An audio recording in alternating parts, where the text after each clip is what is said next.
Breathe. Breathe.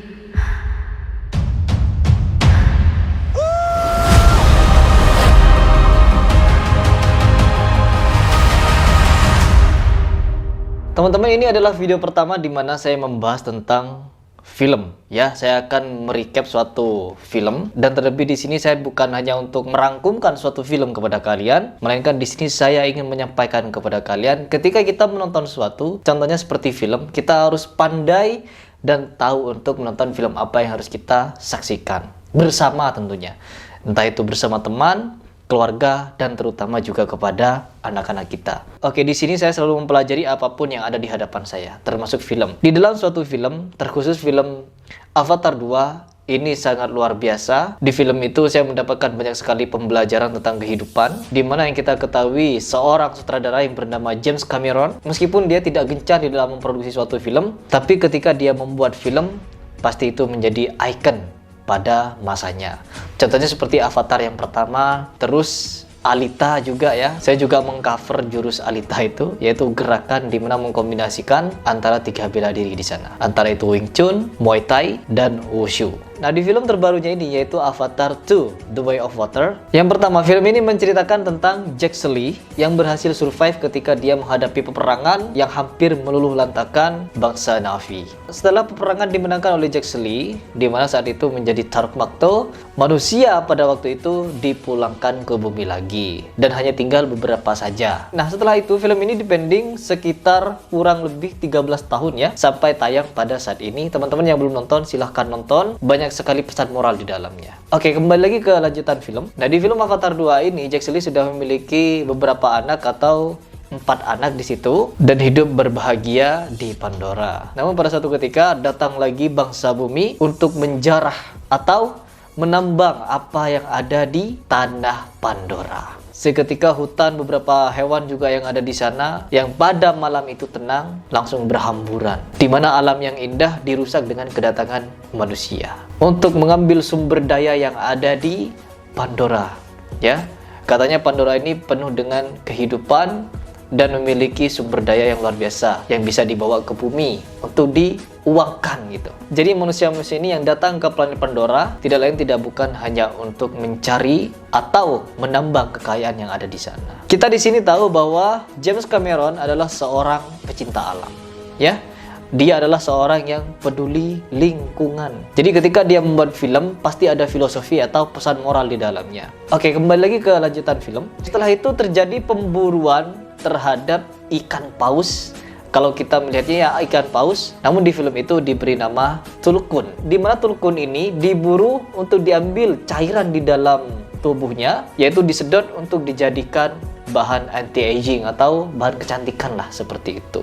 Atau yang mereka sebut adalah cuan mereka. Jadi banyak sekali Tulkun di sana yang diburu hanya untuk diambil cairan itu. Setelah itu bangkainya dibiarkan begitu saja. Sehingga pada suatu ketika bangsa Pandora ini yang hidup di sana sudah bersahabat dengan alam, sudah bersahabat dengan binatang yang ada di sana. Keindahan yang kita lihat di film itu sangat luar biasa ya, di mana James Cameron ini sangat luar biasa di dalam menampakkan kepada kita bahwa seperti itulah keindahan alam. Namun ketika bangsa manusia turun di Pandora, seketika kehancuran datang. Yang diburu apa? Yaitu hanya sumber daya alamnya. Karena memang diceritakan di film ini adalah ketika bumi sudah kehilangan sumber daya alamnya, sudah banyak sekali manusianya, sehingga mereka hijrah atau mencari kehidupan di luar planet bumi dan menemukan planet yang bernama Pandora. Di sini James Cameron sangat tidak main-main di dalam membuat film ini atau berkarya dalam film ini. Karena apa? Pesan moralnya sangat dapat. Yaitu ketika kita melihat di kehidupan kita, saya pernah hidup di Sumatera sana, ya di Sumatera, di Jambi tentunya. Di sana banyak sekali orang yang bekerja sebagai penambang emas dan lain sebagainya. Itu mencari lahan atau tanah lah atau di hutan gitu. Itu dicari sumber daya alamnya di sana yang berupa emasnya, lalu di situ dikeruk, disedot, dicari emas-emasnya. Setelah itu ditinggal, cari ke tempat yang lain dan terus seperti itu, dicari sampai melebar, rusak, tidak berhenti di situ.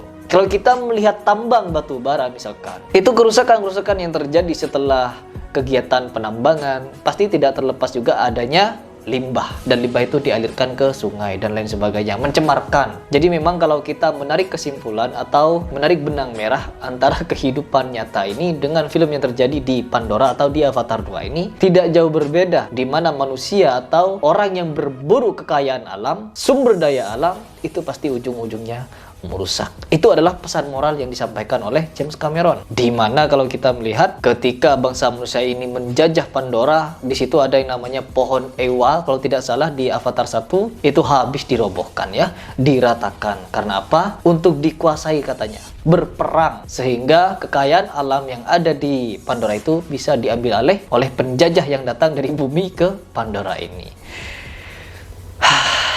Pesan moral yang saya dapatkan di film itu yang pertama adalah berani memperjuangkan apa yang menurut kita benar.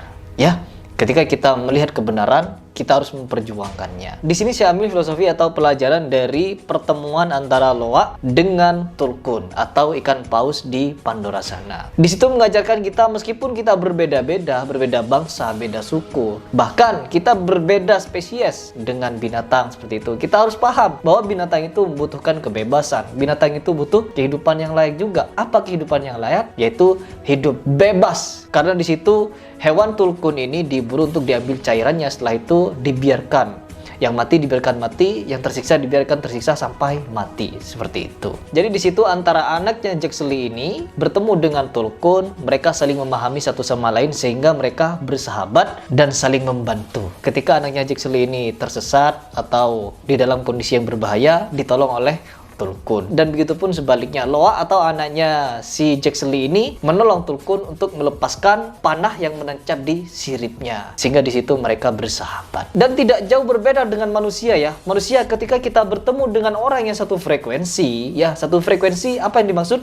Memiliki pengalaman yang sama, hobi yang sama, kemalangan yang sama, kesenangan yang juga mungkin sama, serta mungkin spiritual yang sama. Jadi sehingga mereka mulai bisa memahami satu sama lain. Ketika yang satu butuh, yang satu bisa membantu. Ketika satu juga memiliki kekurangan, yang satu bisa melengkapi kekurangannya.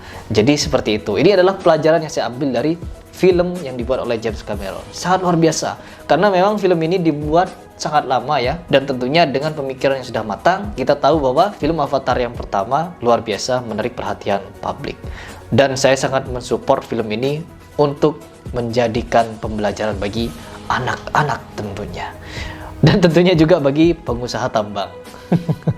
Oke, lanjut ke pelajaran yang berikutnya. Di film ini selain menunjukkan suatu gambar atau visual yang luar biasa menakjubkan serta keindahan alam yang sangat luar biasa, di sini juga kita diajarkan bagaimana agar kita itu bisa kompak untuk menjaga suatu kaidah atau akidah. Kalau kita di dalam Islam, kita harus kompak, tidak boleh tercerai-berai. Apabila ada yang salah, maka kita harus saling menasihati dalam kebaikan dan ketakwaan, dan juga bersabar. Dimana ketika kita melihat suatu kerjasama antara manusia yang tentunya sudah beraliansi dengan bangsa Pandora, di situ menunjukkan kepada kita mereka bisa bekerja sama. Bahkan bukan cuma bekerja sama antar sama orang yang bisa berpikir dan juga bisa berkomunikasi dengan bahasa.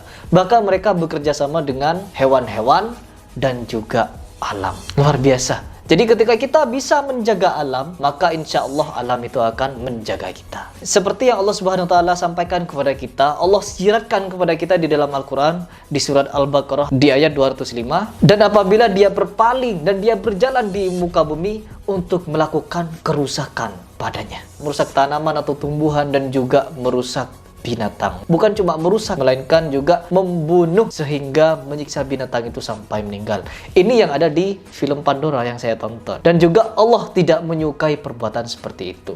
Nah, ini adalah isyarat di mana kita harus juga menjaga alam, menjaga hewan-hewan, dan disinilah kita mempelajari beberapa makna kehidupan di dalam film Avatar. Ya, oke. Di pelajaran yang berikutnya, kita diajari untuk memprioritaskan keluarga di atas segalanya. Dimana di situ diajarkan bahwa ketika Jack Sully ini menghadapi suatu serangan yang secara spesifik mengarah kepadanya, di mana itu bisa membahayakan anak dan juga istrinya, dia memilih untuk hijrah, ya, menghindari konflik agar apa? Tidak terjadi korban, tidak terjadi peperangan, tidak terjadi perselisihan dan lain sebagainya. Padahal mereka tidak dalam kondisi salah. Karena Jack Sully di sini sadar bahwa kekuatannya tidak sekuat bangsa manusia, di mana mereka dipersenjatai dengan senjata api, robot, kapal perang, dan lain sebagainya. Sedangkan mereka hanya menunggangi binatang-binatang yang sudah bersahabat dengan mereka. Sehingga dengan kesadaran itu, Jack Sully lebih memprioritaskan keluarganya untuk menyelamatkan terkhusus keluarganya dan juga bangsanya. Agar apa? Agar tidak terjadi peperangan dan lain sebagainya. Karena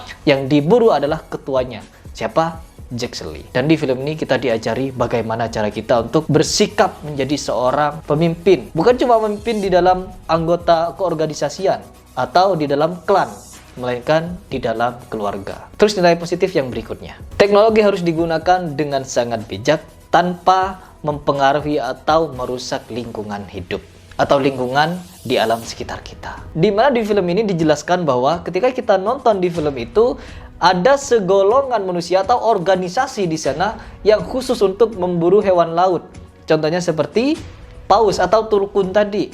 Ketika mereka ditangkap, dipanah, disakiti, dirobek, dan disuntik, dibor kepalanya, dan disedot cairan otaknya. Sudah menyiksa hewan untuk kepentingan manusia. Setelah itu hewan dibiarkan kesakitan dan mati berlahan. Atau kalau perlu, mati di waktu itu juga. Sehingga banyak sekali di situ tulkun-tulkun atau paus-paus ini meninggal berserakan di lautan. Yang membuat bangsa Pandora menangis sedih karena sahabatnya dari bangsa binatang tewas. Ketika mereka sudah bersahabat, mereka sudah akrab dengan alam, lalu alamnya dirusak, betapa sedihnya. Dan begitupun yang terjadi di bumi ini. Ketika bumi ini dirusak, sampah di mana-mana, orang buang sampah sembarangan, sungai tidak dirawat, hutan ditebang dan lain sebagainya, ditambang apalagi, luar biasa ya kerusakan alam ya. Jadi di sini James Cameron mengkhususkan film ini mungkin diarahkan kepada pengusaha batu bara, pengusaha pertambangan dan lain sebagainya, di mana mereka memang menggali sumber daya alam, kekayaan alam untuk dijadikan keuntungan dan lain sebagainya. Sehingga tidak memikirkan alam, setelah dikeruk kekayaan alamnya, ditinggalkan dan mencari yang lain. Luar biasa. Oke, kesimpulan terakhir dari film ini adalah kita diwajibkan menjaga dan melestarikan alam dan binatang yang ada. Dimana kalau kita melihat ya produk-produk kecantikan yang disindir oleh James Cameron melalui paus yang diambil cairannya, di situ sangat jelas bahwa ketika kita melihat produk-produk kecantikan dan lain sebagainya, di mana mereka mengambil atau menggunakan binatang sebagai kelinci percobaan. Bukan terkhusus atau dikhususkan kepada kelinci ya, tapi juga ada tikus, ada kucing, dan juga anjing yang dijadikan bahan percobaan, diolesi seperti itu, sehingga kulit binatang itu atau di mata yang diolesi bisa terjadi kanker dan lain sebagainya. Kenapa? Ketika produk kecantikan itu sebelum dijual kepada konsumen manusia, itu diuji cobakan kepada binatang dulu. Kalau terkena mata, akibatnya bagaimana? Kalau kena kulit bagaimana? Kalau kena misalkan mulut, lidah dan lain sebagainya, apakah itu berbahaya atau enggak? Jadi sekitar jutaan hewan atau kelinci percobaan yang mati secara tersiksa melalui uji coba dan lain sebagainya. Nah, ini sangat digambarkan jelas ketika kita menonton di film Avatar 2 ini. Jadi teman-teman,